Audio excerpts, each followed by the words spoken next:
Thank you guys for being here. I want to first and foremost thank the 35,000 plus that were out there. They made it feel like it was even more than that. They came out even though earlier in the day the weather wasn't great, and they were awesome. And I think those things cannot go unnoticed, and they cannot go unappreciated. And we all felt it, and we love it. And want to continue to make the spring game bigger and bigger and a great occasion for our fans. And want to thank the military for being in attendance and honoring, having the opportunity to honor them today. Really important for us and to us. Want to thank the alum that came back. Several of them came from far and away, and guys like Terrell Crosby pressured him at the last second to get on a plane. You better get over here, man. I haven't seen you in a while. So great to see him and all those other greats on our sideline. So important for our players to see, to learn more about our past and to grow as a football program, understanding that for us, upholding the legacy requires a lot, and seeing those guys face to face and eye to eye does a lot for us. And then, of course, the thank you to our players for just putting 15 great practices together. Not perfect, but certainly from an effort standpoint, we improved, and I'd say we got closer to our standard for what we want to be. We're not there yet, but certainly getting better. First question down in front, right? Ryan? Mario, you talked about Tyler's growth recently and how far he's come. How did you think he performed? Did he kind of validate what you were saying? And do you feel pretty good about the backup spot going into next season? And this offseason, what does Kale need to do to give you some more depth there? Tyler certainly improved. He has so much pride in his work, and he's got a guy like Justin that's always there to teach him. I think a credit to also Coach Arroyo working with him and bringing him along in the system. So, but he went out there today and did some really nice things, made some nice throws, had some opportunities to make some big plays. Some we connected on and some we didn't. But he certainly has grown and improved a good amount throughout the end of last season and the spring. And Kale, Kale was banged up earlier in the spring and certainly didn't get the amount of reps we would have liked for him to get, but we feel very confident in him as well as a guy that's going to enter the fall camp, as a guy that's going to compete for that backup spot as well. So, but pleased with the growth and the development of our quarterbacks, and certainly pleased with the fact that Coach Bo and the wide receivers certainly took a step up from a technical and fundamental standpoint and went out there and made some plays. Hi, Coach. You sort of talked about it there with the wide receivers. Can you sum up the new guys, Juwan Johnson's performance? He caught a TD. What do you see from him? And then some of the other receivers who sort of opened your eyes a little bit that said, hey, we can use them this fall. Well, I think, Coach Bo, he came with a purpose and a mission to get our guys to become more disciplined football players, more fundamentally sound. And our players were hungry for that. And I think it showed in the play of Johnny Johnson and Brendan Schooler first and foremost. Those guys really improved. They became better route runners, had better releases at the second level. You get sticky sometimes when you're playing the position. These guys were able to be a little bit more slippery and get away and do some things. And Jalen Redd's another guy. And they all caught the ball better.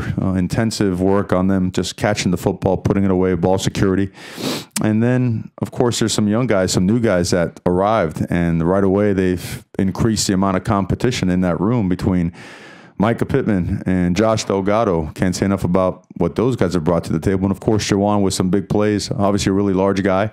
A guy that, he had a whole bunch going on. And, he's seen a lot of football. And he shows it because it's different when you get here in January and you have the entire winter conditioning program to learn the playbook. It's completely different animal when you're a guy like Micah and like Juwan to come here right after spring break and say, all right, by the way, we're practicing tomorrow. Here's your 49 plays.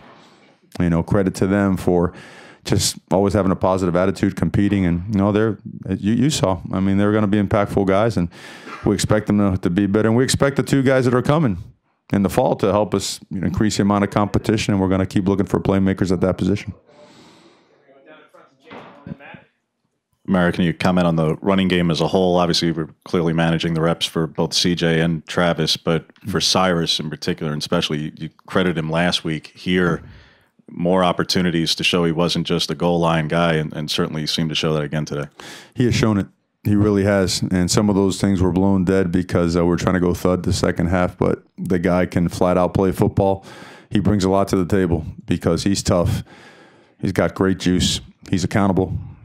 He is relentless in terms of the effort he gives, either whether he's protecting and doesn't have the ball in his hands or whether he's catching a screen pass and making something happen. The guy's a great competitor. He's great for the culture, and he has earned the right to increase his role on this football team.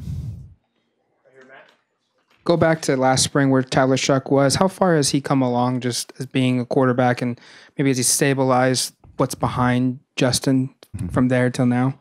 Oh, I think so. I think that part is obvious. I think when a guy has that kind of pride and dives into that kind of work, and that position's hard now. And you got to understand when a guy comes out of a high school system that they've had most of their life, because typically, right, the junior highs or the junior teams run the same stuff where they go to those kind of schools. He's grown and matured it happened over a long period of time. All of a sudden, it just kind of clicked at the end of the season, like we talked about, and there's tremendous growth there. So we're confident in him going into the season, and we're confident in Kale as well. I look forward to having you guys get a glimpse of him, once we start fall camp also, because he really is a good player and a good quarterback, and we're pleased with the progress and know that we have to have more. Third row in the middle, Tyson. Between all the recruits that were here and the alums that came back, when did planning for this event start for you guys, and how did you kind of target today as such a, the event that it was for you guys between the game and just all the stuff that was on the sidelines? Well, I could be crazy, but for now, the third straight year, for whatever reason, on this day, this third week in April, the weather's always really good. And it also just so happens that over the last couple of years, it was, let's call it what it is. There isn't any football on TV or, anything you could witness in person for a while. And you get 35,000 people in Autzen, it's rocking. I think it's a great opportunity for people to see exactly what our community and our support system is here. People are crazy about the Ducks. They are. And for our recruits to understand how important it is for our community, for our university, for our state, and beyond that, it gives us not only the opportunity for them to see that, but also to be around our players. Our players' families are in town as well. They get to see them interact. They get to ask them the questions that they need to ask. Because one thing we do is, from a recruiting standpoint, we're very straight, we're very genuine and very direct and very honest. And that stuff right there, that'll always hold water. That'll always be valuable. And the more we can get around our guys, our targets around that type of an environment, plus to have a game day-like environment here and to watch the exciting young players that are here, it's a home run. So I didn't answer your question at all, but I know you said, when did it start the planning? The planning, when did it start? Gosh, I don't think it ever stopped. I don't think. And the other part is this, and I could hopefully use this platform to say so, is we want to make the spring game a really big deal. We want to make this a sort of the spring homecoming, and we want to see. I want to meet as many former players as possible, and it doesn't only have to be the great ones. That's always awesome. It really is, because obviously everybody recognizes, but the other ones that maybe didn't have quite the glory or whatnot, because this has to continue to grow to be an event where you want to bring your family back and show your children and your wife and family members, look, this is where I played. This is where I practiced, where I went to school. Look, those are my buddies over there. These are my friends. This is talk about all the great moments, because it's a game changer, right? I believe that my time in college was a game changer. It changed everything. All the principles and values that I hold dear to myself and my family. And I grew up in a place and a program that was really important. And when you look at the unbelievable history here, it's on us. It's on me to do a better job, to continue to invite and reach out and bring all those back so that we can grow this thing and make it a great weekend. Second row to your left, Coach Eric. Yeah, Coach. I think Mikhail Wright ends the scrimmage with an interception. He had two other pass breakups that I think stopped touchdowns. Talk about what you saw from him, and then just every member of the 2019 class that took part. Seemed like there were some big plays from some young guys. Yeah, we didn't. He didn't disappoint. Mikhail Wright. We felt he was the best at his position in the country. We recruited him. And another guy that just got dropped off 3 weeks ago, and here's the playbook: go cover some guys and make some plays. Well, I guess he took those orders to heart. He was excellent. He really was. Going right down the line with all those guys, Drew Mathis, G-Mon Eford, very productive. They got a lot of reps today. Linebacker position, right, comes with a lot of stuff. Have to make a lot of calls, have to fix the front, have to make adjustments. They were excellent. Those two guys are going to be really good players for us. Cam Lewis came out there and did a really good job in the entire spring. Not only kicking the ball, from a field goal standpoint, but also kickoffs. Guy was really good. We have not tried him on punts, but we will eventually. Big Salah got a little bit banged up on Thursday. Thursday was a very physical practice, and he got banged up. He had a tremendous spring, and we expect him to be a guy that's battling for a starting position down the line here. The receivers, Josh Delgado, Micah Pittman, and Jawan. And Jawan, obviously not a freshman. He's an older guy, but you felt their impact. You saw them. They were all guys that immediately provided value and competition. Patrick Herbert, good to see him get his first catch in there. Here's a guy that I don't think many people realize, because I think maybe a lot of people assumed he was going to come here. All right, here's a guy at 6'4 plus on his way to 6'5 at 220 pounds because he played basketball. He's a 245, 250-pound guy, in the next 6 months, 12 months or so. And the guy's going to be a great football player, another tough, relentless guy. So, and of course, Kale got banged up a little bit. Okay, so we couldn't get to see him as much as we wanted to, but we have seen him before and know what he's capable of. I don't want to miss anybody. I know there's 11. So we got a quarterback. Who? Oh, number 5. Yeah, no, he's you saw. And the best part about it, his expectation for himself is as big as we have for him. I know I said it. I don't want to be a cliche guy, but it's a 5-star heart, the 5-star talent. Whatever the tag you got, he's got the hunger, the drive, and the determination to do it. I mean, he really excited. Excited for a guy like DJ also. I mean, there's a guy that kind of gets lost, and when you talk about it, and because he was here, he's been here for a year, but there's a 265, 270-pound guy at 6'5" that can scoot. He can do it. So, and then you saw some other guys out here, some of our signees like Keon, big old Mace. I mean, it's exciting times. It really is. But again, miles to go. We know it. We understand it. So we humbly look forward to attacking the process now for the next phase for us. Mario, you hit on it there a little bit with Kayvon, but can you speak to the pass rush with him, but also with Gus? We haven't talked a lot about Gus this spring, just the competition between them, and also philosophically for Andy, he showed quite a bit today for that front, especially on third and longs and sub packages and even blitzing at times. Just the thought process to show that in a spring game where most people would dial it down. He seemed to show quite a bit with pass rush of those guys. Well, there's nothing that we showed today that you couldn't pick up by watching the last 4 games.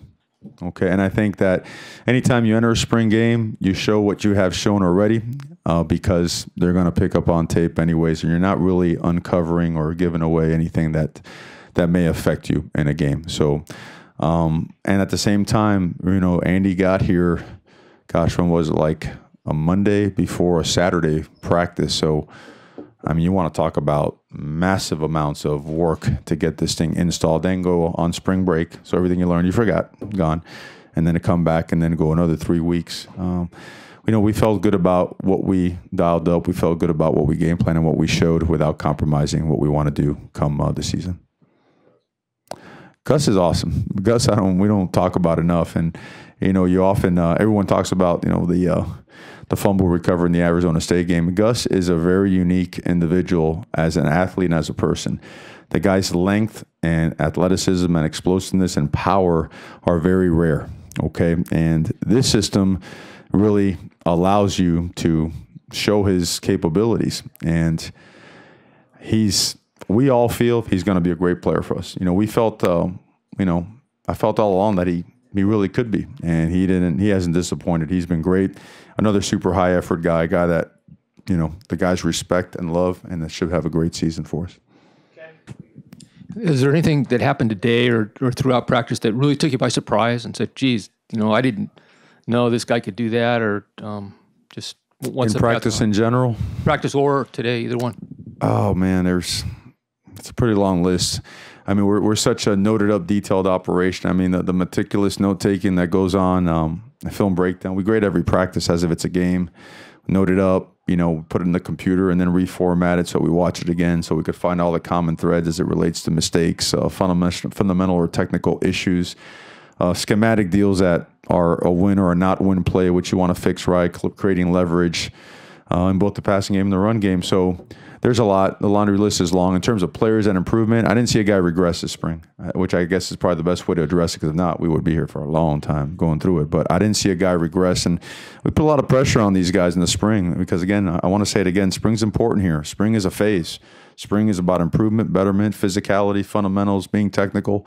And there was no let up, and there never will be. It was a very, very good and productive spring, one we could take pride in. And now phase for tonight and tomorrow, see our families. A lot of families that are here. For us coaches, we have a lot of recruits in town, so they'll be seeing our families and whatnot. But then we jump right into academic structure and regimentation on Monday, and get ready for the next phase of our offseason program. Are we going to go down front, Matt? You kind of touched on it there, the next phase of your off-season program. What do you want to get accomplished from a team perspective? And then what's next from, I know it's recruiting period, so now what's kind of your plan there? Great point. Great topic for us this week as a team and as a staff. First thing that happens is this week is a discretionary week, so we're not allowed to train or conduct practices, meetings, all that kind of stuff. And our coaches head out on the road recruiting. So the most important thing about this part, and it's the challenge to our team that we placed on them, not only the leadership council, but everybody in there, is the fact that now the culture really kicks in, because there is no coach here. The position coaches are on the road recruiting. So now you take over the football team, and you're the one that's holding guys to a high standard as it relates to class, doing things the right way, making sure that the culture is never compromised, no matter what. And it's my belief that that's when your team takes the biggest step, when you pull away as a coach and you say, okay, these are the lessons that we taught, this is what we've grinded upon, and now it's on you. So what are you going to do, right? How do you want this thing to end? And if you want it to end the way we all dream about and work for, whatnot, it'll be a great 4 or 5 weeks. And but we do have 6 weeks of strength and conditioning, speed school, explosive acceleration, deceleration. You name it, we'll be doing a whole lot of stuff. The week after a week, we'll do that for 6 weeks straight. Last one, Rob. You said you wanted it to be like a game. What'd you think of today, just from a competitive standpoint? In terms of the chess match between sides, was the 2-minute situation at the end of the first half maybe the best kind of time when everybody's juices got flowing? Yeah, we wanted to see guys compete, and we wanted to make sure that they also knew there aren't any secrets here, right? They know exactly what each side is doing. We want to see fundamental football. We did. We want to see guys go out there and execute and compete. And that last, that middle 8 everyone talks about, the last 4 and the first 4 of each half, that's critical. And we've made some improvements in that respect. And today was another step in the right direction. And just letting the guys play. Probably should have let those guys go for a 4th down. But those guys want to win the meal of the day or whatever it is. What is it, like a steak meal and some crab legs or something like that? I don't know. We got to figure that thing out. But it's certainly a good meal. And Jim Masters on the other side saying, make him go for it. Of course, you don't want to eat beans, buddy. You want to eat the other stuff, right? So it was good. It was good competition by our guys, and proud of the way they competed.